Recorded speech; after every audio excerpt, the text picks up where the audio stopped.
અને વેખરી આ ચાર વાણી છે.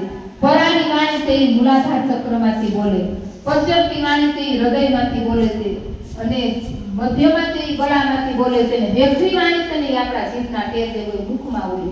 એટલે આપણે વેખરી વાણી એથી છે ને વધારે પડતું નહીં બોલે, એકની એક વાત બહુ વખત નહીં કરવાની. શું કામ નહીં કરવાની? કારણ કે આપણી શક્તિ છે ને એ બધી વ્યર્થાઈ જાય.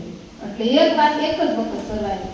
અને પૂરી વસ્તુ હોય ને એ એક જ વાત કહેવાય, વારંવાર એને બાગડવાની નહીં. એને બાગડવાથી આપણી શક્તિ બધી વિખરાઈ જાય, બધી વાતાવરણમાં વહી જાય, આસુરી શક્તિ આપણામાં રહે.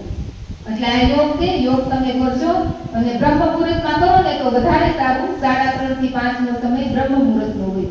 બ્રહ્મ મુહૂર્તમાં સમગ્ર ભૂમંડળમાં દેવી શક્તિ હોય છે. એ દેવી શક્તિ આપણને આપવા માટે જ કંઈક આવી છે બ્રહ્મ શક્તિ, પણ આપણે ઉકેલા હોય એટલે આપણી પાસે ટકરાઈ પાછી થઈ ગઈ. એટલે આ બ્રહ્મ વિદ્યાની સાધના થી તમે બ્રહ્મ મુહૂર્તમાં કરો તો તમારે બહુ જ સારું. સાધના કરી લેવાની, પાછી ભૂઈ જવાની. પાછી આમાં નાવા ધોવાની, વ્રત કરવાની કે એવી કઈ જરૂર નથી. 30 દિવસ કરજો. પણ મેં સાધના બતાવી તમે ઘેરે તમારા છોકરાઓને, તમારા ઘરવાળાને, તમે કોઈ નહીં બતાવતા.